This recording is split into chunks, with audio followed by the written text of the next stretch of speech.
I'm not religious, I'm spiritual. And that is true. And so are you. And so is a pile of shit outside my house. This is important. One thing I learned from my mentor is that you can fall in love with a pile of shit if you want to.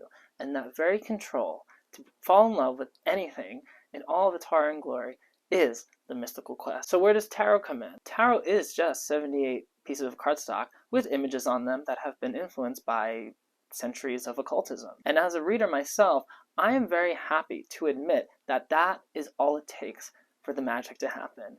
But the magic isn't in some other world. It's not in some mysterious, esoteric temple somewhere, or some psychic ability that is only given to a select few. The magic is how we engage life with those 78 images. Now, you can take the information that is tarot and that is in consciousness inherently and project it onto anything. Remember that pile of shit I was talking about before? Well, I can go outside, find a pile of shit, and see the universe in it. And one day, I will, and it's going to feel amazing. That is the goal of mysticism.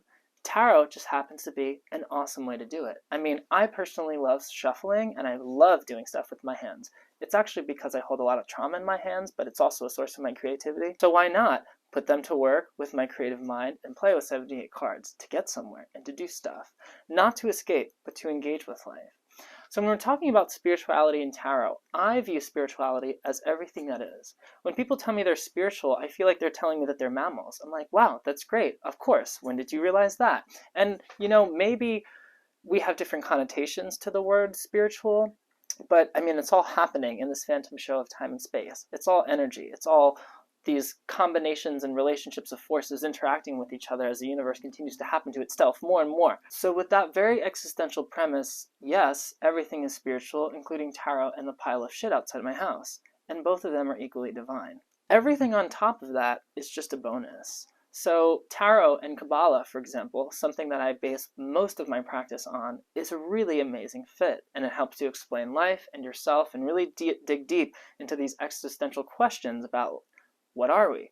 What is the universe? What is my relationship to the divine? What is God? Another fun thing to play with tarot is astrology, projecting consciousness onto the patterns in the sky. Why not? That sounds amazing. From a purely phenomenological view, everything, all interpretation is a creative act. It all bypasses the brain and the spinal cord, which is the personal YO universe. This is what Swami Vivekananda talks about when he says, all sensation is a response in the inner centers to something outside. And when you get to the point where you are not just the response, but aware of the response as something separate from the source of that sensation, and those two are even separate from the centers reacting to that source of experience, that is a cool place to be. So what does this have to do with tarot? Well, there's this really magical moment when you have a card face down and then you have it face up. It's kind of like the 0 and 1 binary of possibility. Anything can happen. Out of the quantum foam, what will you get? Schrodinger's cat box. You open the box, is the cat dead or is it alive? So when the card is down, it could be anything. But the moment that you flip it up, something happens. There is a source of an experience on the card. There are the centers, and by centers I'm talking about the brain and any other systems in the body that react, because we know that the eyes don't see, but the brain sees through the eyes. And then everything we subconsciously and consciously put into that experience. And humans are meaning-making machines. We love meaning. We make so many meanings in so many virtual realities of this existence, and I am having an amazing time. We put meaning around love, around money, around success. We have all these points and views and judgments and all these things that keep us anchored in this beautiful virtual reality we call life. And every now and then, we have a moment where we slip out of it, and I call that a pattern interrupt. The tarot is a fun pattern interrupt. You can use it to engage your virtual reality or to remix it a little bit. I mean, that's what's happening when you shuffle the deck. You're remixing life and you're putting it out of order. And life is kind of out of order. When the deck is in order, it's divinely perfect and balanced, and when it's out of order, it's just a remix. So the shuffling of the cards physically is just like we shuffle our lives and our perspective on our lives intellectually, and how we actually make change. And change is very, very slow to happen. David Hawkins was one of the highest paid psychiatrists in the world, and like any great mind, he became a mystic. And then he did these studies on change in consciousness and built a really cool model of consciousness that actually shows different levels of consciousness based on how the body reacts to certain things. In his system, he saw that change occurs over a very, very slow period of time. This is very in line with the alchemical idea that everything is slowly but eventually perfecting itself. Lead is actually turning into gold, but over long periods of time. The idea of alchemy is that we speed up the process. Now that sounds a lot like mysticism, doesn't it? Yoga is union with what is real, the divine, all of that. And through yoga, you can also speed up the process, just like ceremonial magic or other forms of esotericism. I believe that when we shuffle the cards and use the cards for divination or for contemplation, we are engaging in the shuffled world of our possibility and reflecting on who we really are. And in those moments, there's an opportunity to get closer, even if it's only a molecule closer to perfect divinity and self-awareness. Now, you notice that I said divination and contemplation.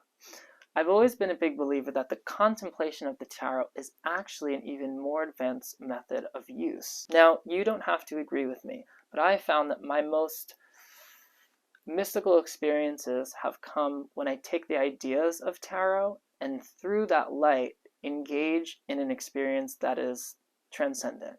And this doesn't happen all the time. In fact, it's really rare that it does. But in those transcendental moments, the tarot is kind of like almost an obsolete roadmap that shows me something new, but also can't perfectly describe the experience. Now, it doesn't always have to be a transcendental experience to contemplate tarot. In fact, some of the best ways to use tarot in contemplation is through just life. I remember when I was going through a really rough breakup, and I was just really in that Five of Cups, and I was really in that Three of Swords, all on the Pillar of Severity and the Tree of Life. And I remember thinking to myself, after a bunch of trauma and drama, wow, this hurts so much, but I feel so alive. And I just felt that Five of Cups, and I felt that Three of Swords, and I felt that grief. And though it was painful, I was just vibrating in anguish, but also this humble wink or recognition of the universe that I, as a conscious sovereign being, can choose to create this feeling, and that is my power. I have the liberty to engage in this pain, just like I have the liberty to engage in the pleasure. And you'll notice that throughout the tarot, the cards are constantly balancing each other. For the Three of Swords, there's a Four of Swords. For the Five of Cups, there's the Four of Cups. It's a perfectly taut, balanced system, like the universe and like our minds. Now, that might be a projection, but hey, that's the name of the game. We're working with consciousness here, right? This balancing act of extremes is nothing new. By the way, all ideas are taken from other ideas. We are a mimetic species. We copy things all the time. And tarot especially loves to copy stuff and remix stuff, culturally, symbolically, spiritually. But we've had this idea of balance as being the divine engine of creation and reabsorption for a while now. When we contemplate tarot and the relationships between all the cards, all the elements, the numbers, the major arcana, the minor arcana, the court cards, we get to engage in this interesting tension between one thing and its opposite. And we get to dance in the tautness that it creates. When I teach tarot, I encourage my students to look at the cards as if they are amazing actors and actresses. And it's not the job of the actor to necessarily have a good time.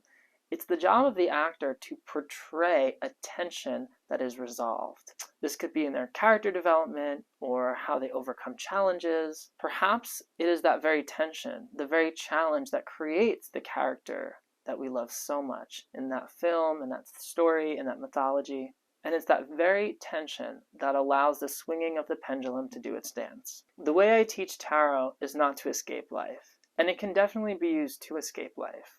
I teach tarot in a way that engages life, that fully embodies all of the fives, all of the fours, and all of the sixes equally, so that we have the full gambit, the full range of the human experience, in all of its heart and all of its glory. Yeah, the death card doesn't have to mean death, but it can. because death, at least in this reality, is a real thing for some people. Now, in the Thoth deck, we know that the death card is showing us an illusion, but even in that illusion, there's a dance. I mean, if you notice, Osiris, he's having a party. He's dancing his little ass off, making bubbles in a hot tub. Ah, I love Scorpios. I know that tarot for me is a map through which I can hopefully inch my way, however slowly, to the center of the wheel and receive everything this universe has to offer and never be shaken. But what are your thoughts about tarot and spirituality? Leave them in the comments below. If you like this video, don't hesitate to subscribe. I will be making more stuff on tarot, esotericism, and a modern mystical path as I uncover it. And if you're interested in learning tarot, I do have a school, tarotmysticismacademy.com. Whether you're a beginner, intermediate, or advanced, or really want to go down the wormhole with the Thoth deck, that's your place. And if you want to go pro, that's a big thing we do as well. But yeah, let me know your thoughts, and I will see you in another wormhole. Much love.